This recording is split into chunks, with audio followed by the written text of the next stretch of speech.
This week, our journey from Montenegro to Malta continues. We've got an old friend on board as crew and experienced some champagne sailing. But it's not all smooth sailing as we fight with too much wind, crash a drone, and deal with an anchoring situation we've never encountered before.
That was kind of cool. Last week I talked about sails really just being triangles and how you have to know the 3 points attached to the boat. To deploy, you fix 2 of those corners to the boat and then apply tension to the 3rd. But what about bringing them down? Same thing in reverse. You release tension on 1 of the 3 corners and use that lack of tension to allow yourself to bring in the sail. Sometimes you have gravity help you. A lot of times you wrap the sail up by twisting the edge that is still tensioned, as we're doing here, and occasionally you douse it in another manner, such as via a sock. This isn't a how-to video. There are many ways to go about the specifics, but it's absolutely critical that before deploying the sail, you're confident in how to bring it back down, particularly in big wind, because sooner rather than later, that's what nature's going to have you do. Well, we had some beautiful Côte desailing. Well, the wind allowed it, but now we're taking it down because the captain is not happy with the conditions. We were going like 12 knots there for a second though. Good morning. It is day 3 on our journey from Montenegro to Malta, and the conditions could not be better. We are loving this sail.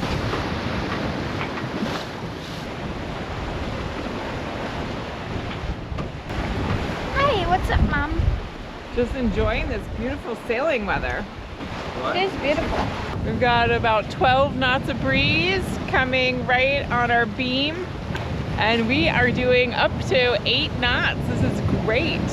Got the mainsail up, the jib out, sun is shining, weather is beautifully crisp, and just a hint of warmness to it.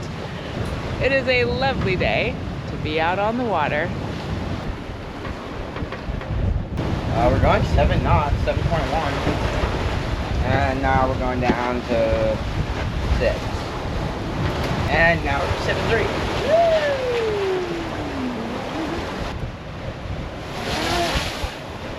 There it goes. There it goes, we'll never see it again. The gimbal is overloaded. I got shaky footage, gimbal motor overloaded, and strong wind. Unable to return to home automatically. There she goes.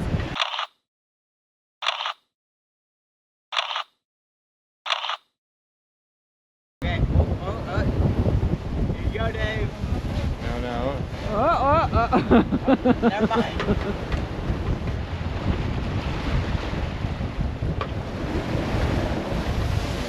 Oh, so close. Oh, well, nice work. Success. Success. We have to drive. You did your job. Yeah. Woo. A lot sweeter if I just nicked it. We are flying along 7-8 knots, 15 knots on the beam. This is great. Scout is doing wonderfully.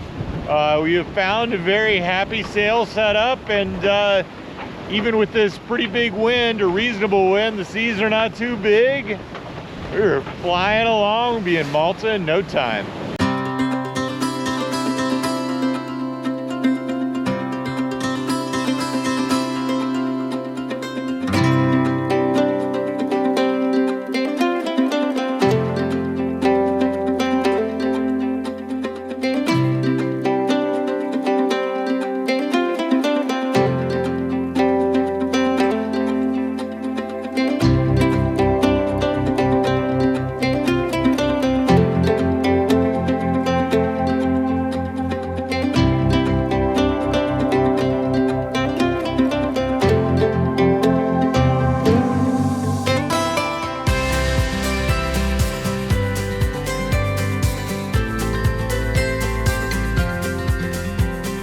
the good life.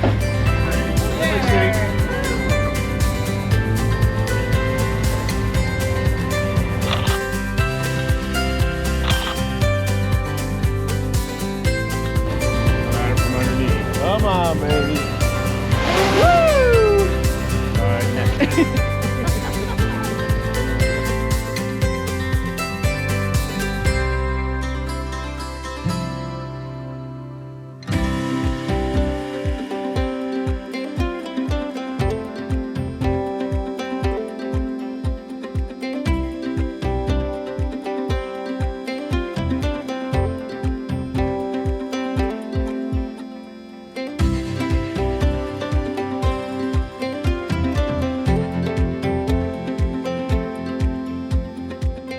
Sun going down over Sicily on our last night on passage.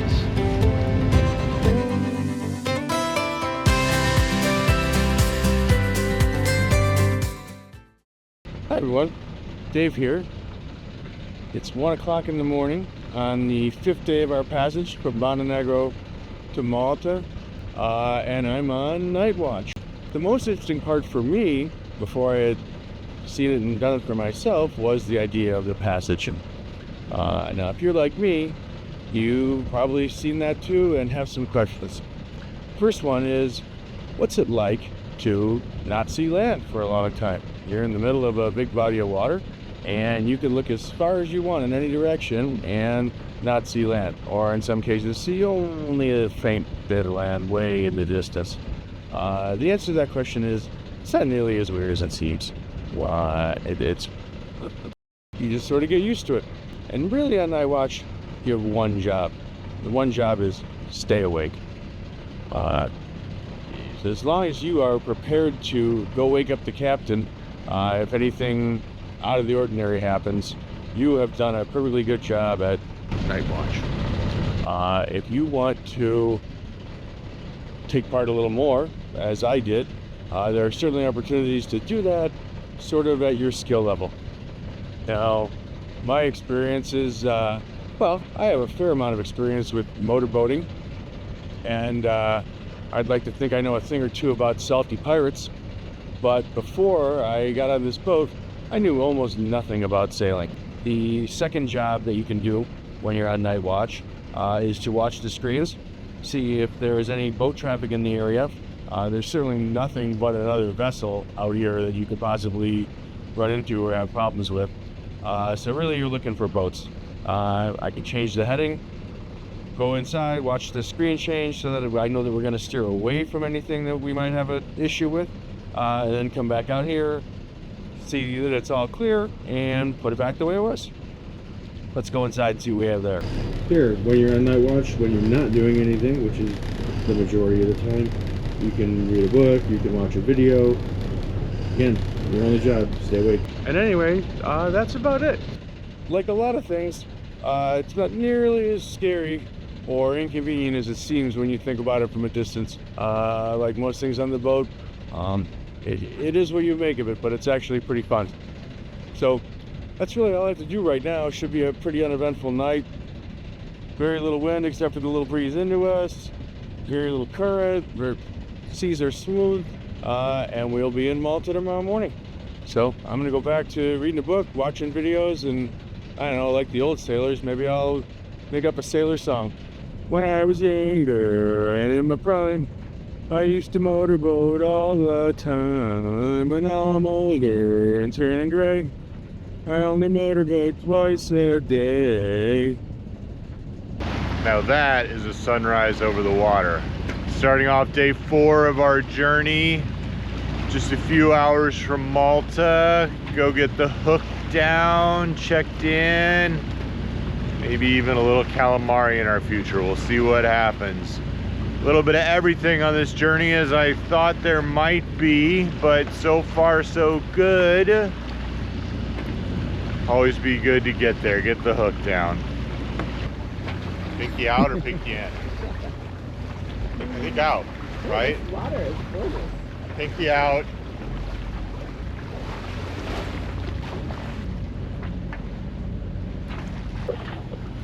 I'm gonna do this with my professional knot tying skills.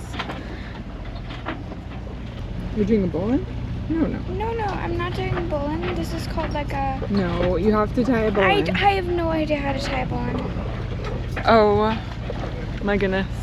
My daughter, who has sailed 3/4 of the way around the world, has just informed me that she has no idea how to tie a bowline. Yes, but I've lived, Mom.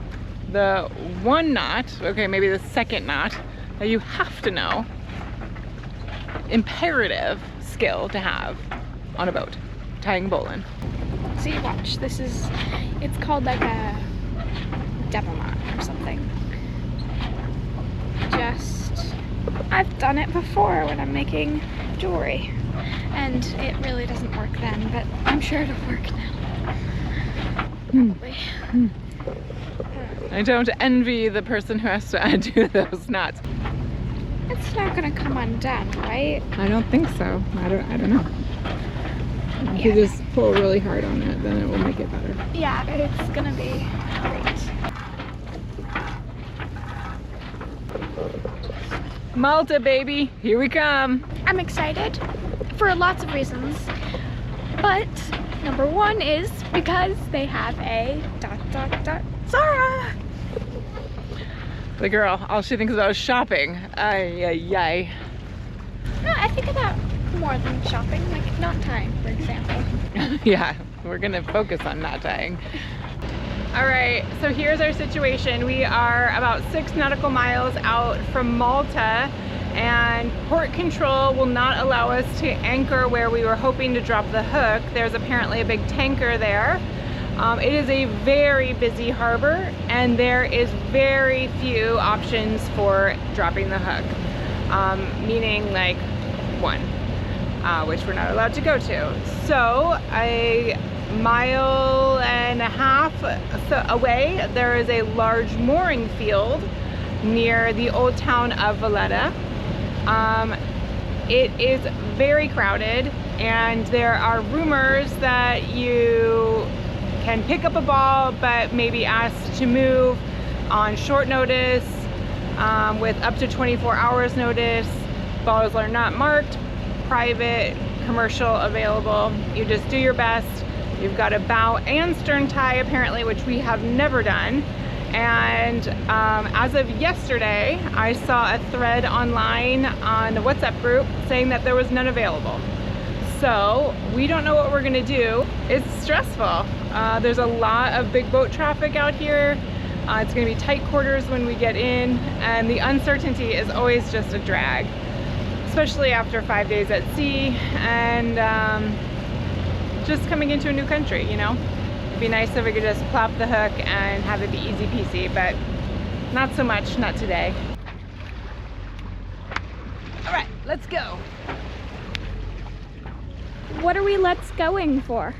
Well, we are having a last minute change of plans. We're not going to anchor, but we are going to pick up a mooring ball, which we have not done in ages. So I'm going to take this trusty guy off of our bridle and put this trusty guy on. All right, we're ready. So hopefully picking up the mooring ball will go as smoothly as attaching the hook. There's a community in the cruising world, a big aspect of which is information exchange. There are WhatsApp groups for just about everywhere you go. As far as the internet has come, Google still can't answer if a particular anchorage is full at the moment, or the best place to moor one's dinghy, etc. That's where the cruising community comes in. Only sail into Malta for the first time once. This is it. There's also a strong culture of helping each other out. We live off-grid and in some ways on the fringes of normal land society, so it just makes sense to look out for each other. There's a boat I'd been messaging sporadically since Thailand. They did the Indian Ocean and the Red Sea at the same time I did, but I'd never actually met them. This is a sea of madness. Well, it just so happened they were in Valletta and knew of an empty space in the crowded mooring field. Not only that, he dinghied over to help me with lines, which was a huge help as the mooring drums didn't have a line to grab. Man, this is chaos tying up to these moorings. We are so grateful. Thank you so much, Ben from Best Life, and Jackson. That was great help. We really appreciate it.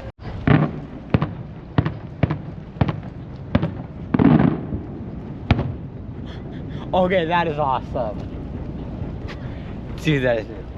Bang, bang, bang, bang. You see it like a long time before you hear it. Malta's excited that we're here, and we're excited to be here. Here, beer. You did it. High five. Woo! Nice. She's a real high fiver. We've had discussions before. Nothing will stop it. He wants to send me to High Five Anonymous. We've got a little bit of us taking it apart, and we got a little bit of us working on it, and now we got a little bit of us putting back together. We have zero footage of us doing anything beneficial whatsoever. Okay. And it's because that footage doesn't exist. Right, because we haven't yet. Yeah. I think the whole interwebs know we're pretty tough men by now, so if we miss one step, we didn't ruin the effect.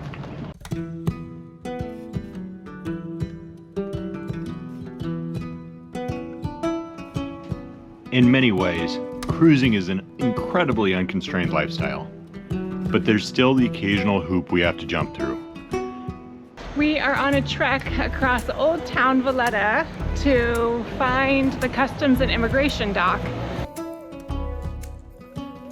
Most of Europe has come together to form a common border control area. Once inside, one is allowed to move freely, which is great. Non-European citizens are only allowed to spend 90 of any 180 days inside the zone, which for normal visitors is plenty of time. For those on a sailboat spending a season in the Mediterranean, the 90-day limit can become an issue. So we're walking and walking and walking some more. It is hot and we're in a concrete jungle. It's beautiful. It's really cool town walk through, but the streets are very frustrating. We're sort of like in the old town, high up above the water, looking down, and where we want to go is below us, and we can't figure out how to get down. We can see where we want to go, but we can't get there. There are nuances and loopholes, but we generally do our best to comply with both the letter and spirit of the rules of the countries we visit, which is one of the reasons we spent the time we did in Albania and Montenegro, two countries which are not in the common border area. Arriving in Malta puts us back in the Eurozone area, where we'll be able to stay for the rest of the summer. It's almost like we're walking in circles. It's good to have exercise every once in a while. It's true. Oh no, we're not going uphill, are we? I don't even know what country I am in anymore. I've been walking for days.